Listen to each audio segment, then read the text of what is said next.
Kembali lagi di Rental Investment. Pada kesempatan kali ini saya akan membahas laporan keuangan kuartal pertama dari emiten perbankan ya teman. Ini salah satu emiten BUMN juga dan berhubungan dengan dan unit kreditnya lah paling banyak itu berhubungan dengan KPR ya atau mortgage itu adalah BPTN. Oke, tanpa berlama-lama lagi, mari kita bahas laporan keuangan kuartal pertama.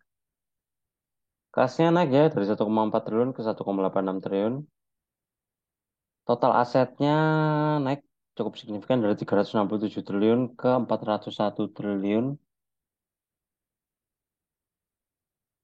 Oke, dan kita lihat giro pihak ketiganya dari 14,9 triliun ke 17,8 triliun naik. Tabungan pihak ketiganya turun ya teman-teman dari 81,2 triliun ke 67,2 triliun.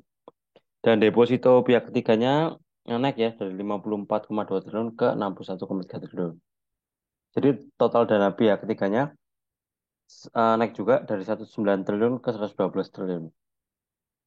Oke. Kita lihat ekuitasnya ya teman-teman. Ekuitasnya naik cukup signifikan dari 21,4 triliun ke 27,6 triliun.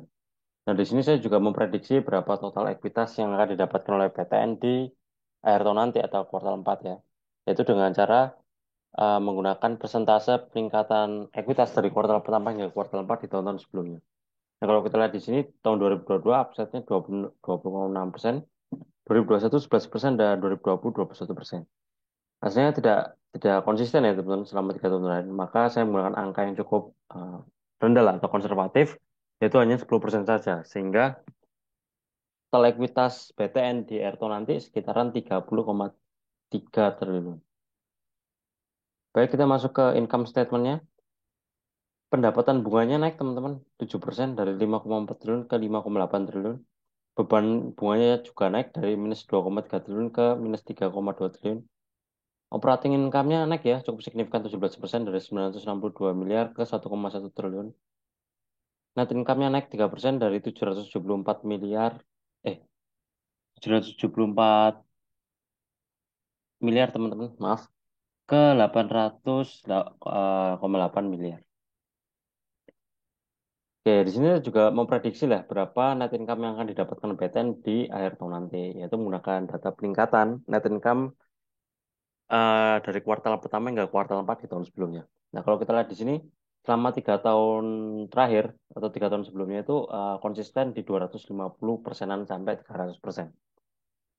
Dan saya menggunakan angka ya ibarat paling rendah lah, yaitu cuma 250% saja atau setara di tahun 2020.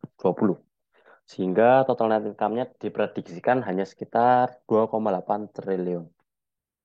Dan jika laba kuartal ini disetahunkan, yaitu 800 miliar disetahunkan, maka pendapatan net income dari BTN sendiri itu 3,2 triliun.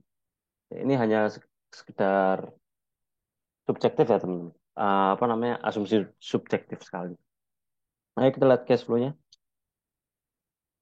Penerimaan bunganya 5,8 triliun, cukup linear ya, jadi tidak perlu dipusingkan. Operasinya minus 0,6 triliun, investasinya 1,9 triliun, naik ya dari 761 miliar dan financingnya minus 812 miliar. Oke, kita lihat rasio-rasionya. Book value-nya naik dari 1.500 ke 1.900. Price to book-nya 0,6 dan terendah dalam 4 tahun terakhir, teman-teman. Revenue per share-nya 418 untuk kuartal 1 ini. IPS-nya 57 dan IPS tahunannya jika menggunakan asumsi ini ya, net income 2,8 triliun jadi 201 dan jika net income yang kuartal pertama disetahunkan IPS-nya 230. Oke, casanya 52% ya bisa dibilang cukup rendah lah ya kalau dibandingkan dengan BBR atau BBN ya yang di atas 60%-an. Dan mungkin karena segmen mainnya ini kan bukan di sektor mikro atau pendanaan ke usaha ya, tapi kan lebih ke KPR, teman-teman. OPM-nya 19% naik, net profit-nya 13%, ya which is masih bilang oke lah, 13%, tapi turun dari tahun lalu. ROE-nya 2,9%, oke kalau ini. Karena coba aja kalau kita kali tiga, kali empat, kita sama ya. Misalnya satu kuartal itu 2,9% lah. Dikali empat ya sekitar 11%-an itu masih oke menurut saya untuk ROE-nya. LDR-nya sendiri turun ya dari 95% ke 93%. Jadi cukup bisa dibilang ya cukup riskan, bukan cukup riskan. Ini pendapat pribadi saya ya. Jadi total dana yang disimpan di BTN sendiri itu apa ya? Hanya tidak sebanyak dana yang dipinjamkan atau dikreditkan ke pihak ketiga yang lain. Jadi kalau misalnya ada apa ya, ada suatu keadaan ekonomi tertentu yang harus apa ya, harus seperti gagal bayar lah.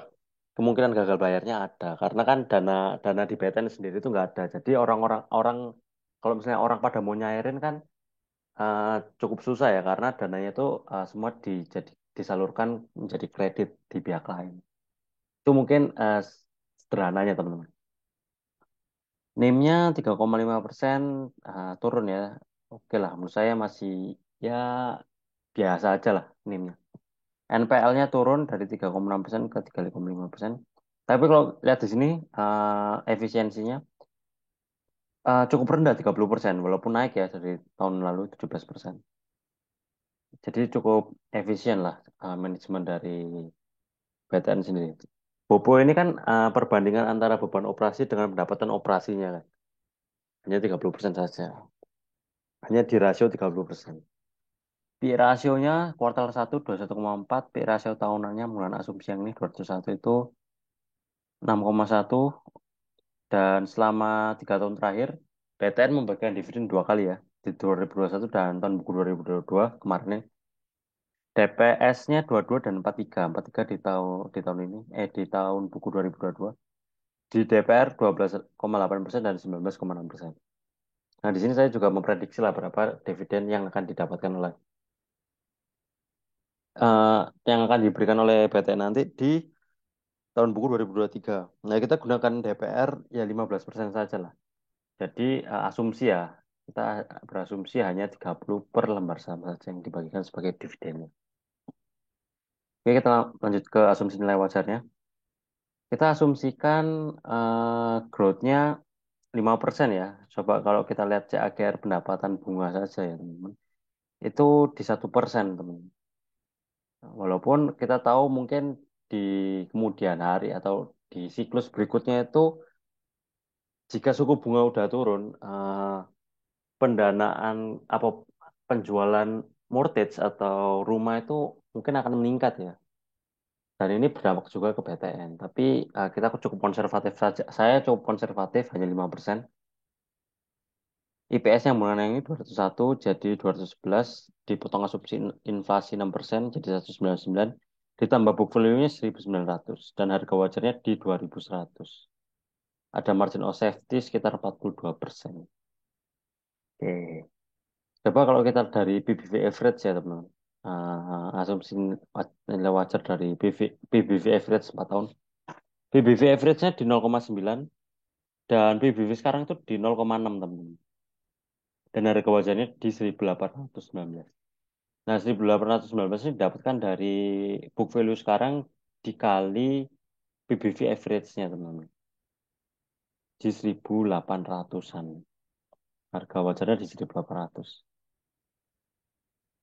Oke, mungkin masih ada upside ya karena sentimen rumah sendiri atau penjualan mortgage sendiri itu kan lagi cukup jelek ya karena adanya suku bunga yang cukup tinggi. Jadi ketika ingin mengambil KPR, bunganya juga harus dipikirkan dan bunganya itu tinggi, cukup tinggi lah untuk tahun ini.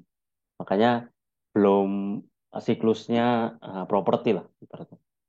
Tapi mungkin ya mungkin tahun depan atau 2 tahun lagi jika suku bunga menurun, penjualan dari sisi properti akan meningkat lah.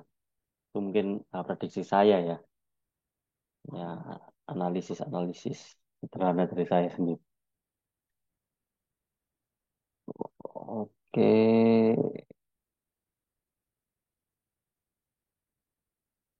Nah, kalau kita lihat di Deepin Housingnya tuh BTN itu juga menerima dari beberapa top ini ya, top perusahaan properti ya, kayak APLN, ada BSDE, ada CTRA, ada Asri Alam Sutra. Oke. Tapi untuk harga segini masih dibilang murah lah, teman-teman. Karena dari harga rata-ratanya sendiri itu PBV-nya saja di paling rendah di 0,6. Hampir setengahnya lah. Hampir setengah dari harga buku. Jadi kalau teman-teman mau nyicil ya nggak apa-apa. Tapi jangan terlalu banyak ya, karena sentimennya masih belum mendukung. Kalau sudah melihat ada pembaikan dari suku bunga, mungkin bisa dicicil lumayan banyak.